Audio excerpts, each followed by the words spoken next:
गांव में रहने वाला श्याम नाम का एक लड़का इस बात से परेशान था कि वह उम्र से पहले ही बूढ़ा दिखने लगा है।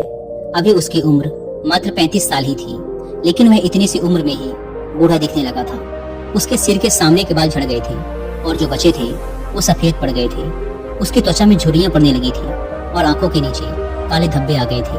अपनी ऐसी हालत को देखकर वह बहुत चिंतित और परेशान रहता था। उसका स्वभाव काफी चिड़चिड़ा सा हो गया था। श्याम के माता पिता और घर वाले भी उसकी इस हालत को लेकर काफी चिंतित रहते थे। श्याम के पिता ने श्याम की इस समस्या का समाधान खोजने की बहुत कोशिश की।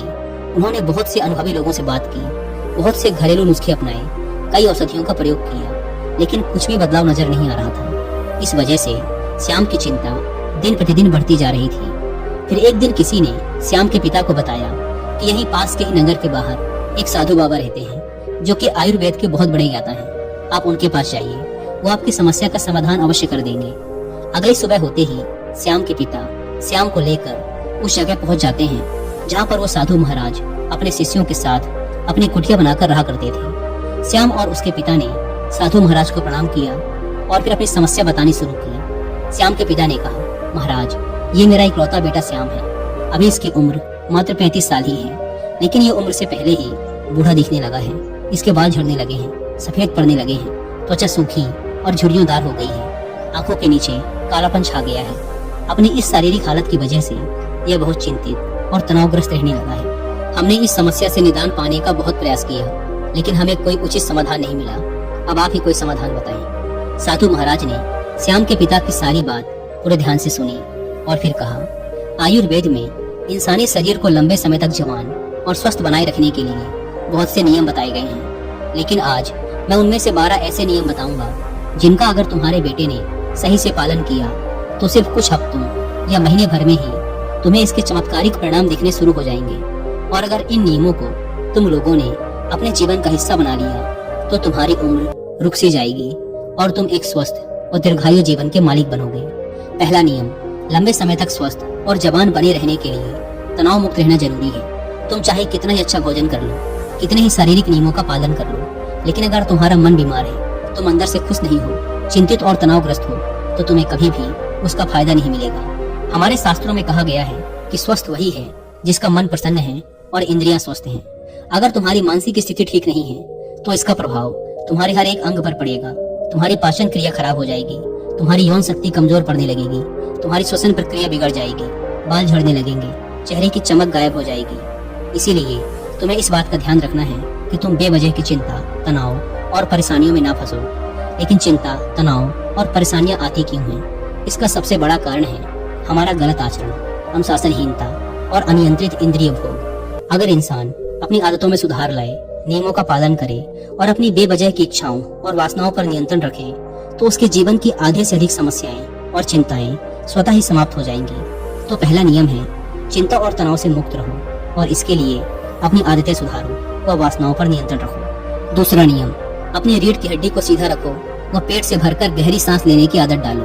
हम कैसे बैठते, सोते, चलते और सांस लेते हैं, इसका हमारे स्वास्थ्य और उम्र पर गहरा असर पड़ता है। इसीलिए सीधा बैठने की आदत डालो। सोते समय भी रीढ़ की हड्डी सीधी होनी चाहिए।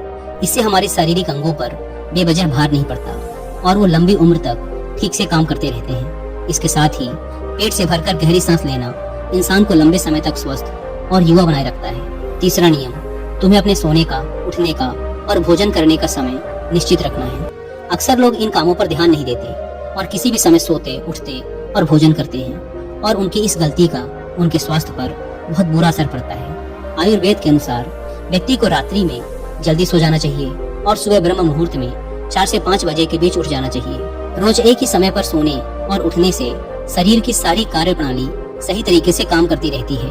उन पर बेमतलब का बोझ नहीं पड़ता, जिससे शरीर के अंग लंबे समय तक स्वस्थ और मजबूत बने रहते हैं। साथ ही इस अनुशासन का पालन करने से हमारा भोजन समय से पच जाता है और सुबह हमारा पेट अच्छे से साफ हो जाता है, जिससे कब्ज की समस्या नहीं होती।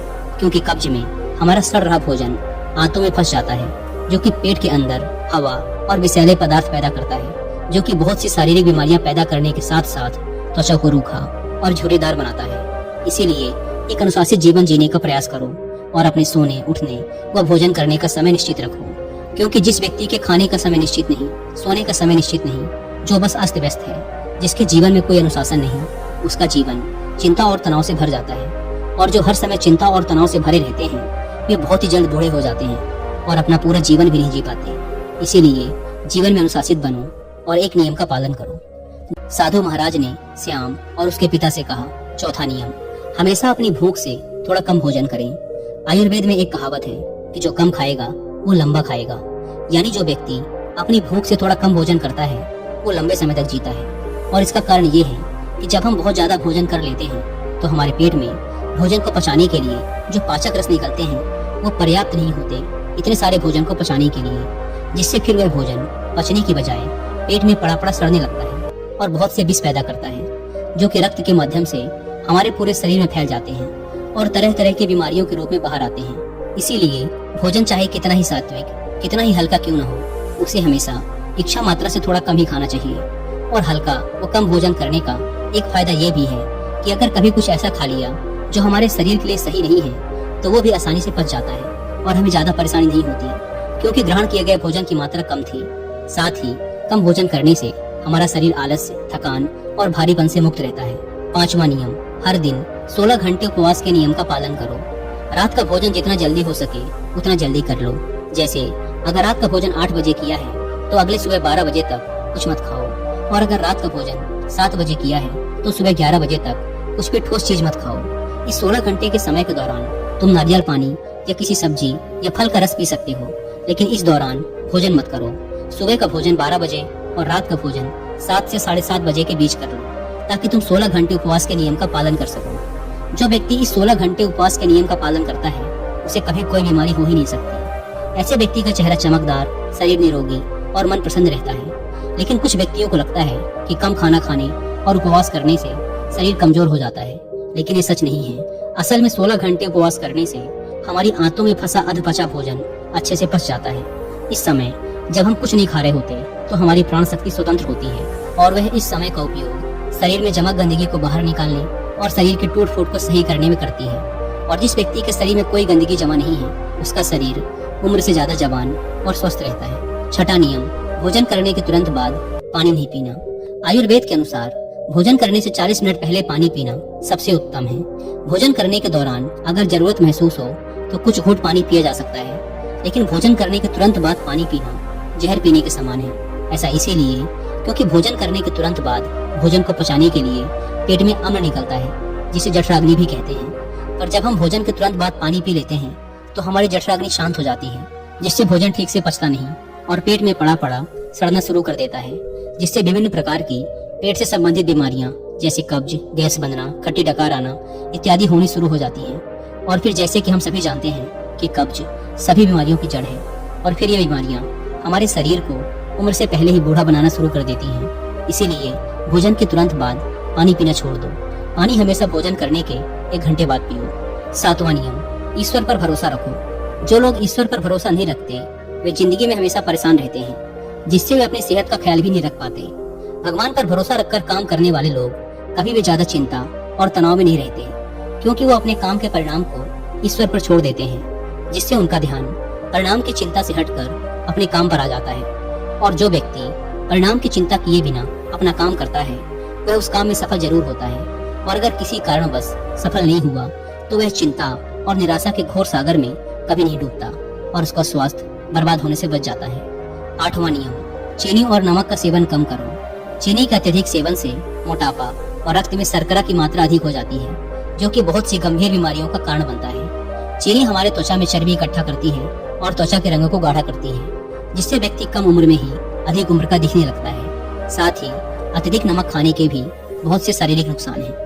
9वां नियम, पर्याप्त नींद लें। लगातार कम नींद लेने या रात में देर से सोने से भी हमारी शारीरिक उम्र तेजी से बढ़ती है।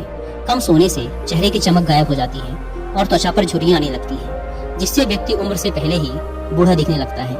दोपहर के खाने के बाद अगर 20 से 30 मिनट की एक छोटी सी नींद ले ली जाए तो यह भी व्यक्ति के स्वास्थ्य पर बहुत अच्छा प्रभाव डालती है। 10वां नियम, अगर खुद को लंबे समय तक जवान और स्वस्थ रखना है तो हर दिन कम से कम आधे घंटे के लिए योग, प्राणायाम या व्यायाम करना शुरू कर दो।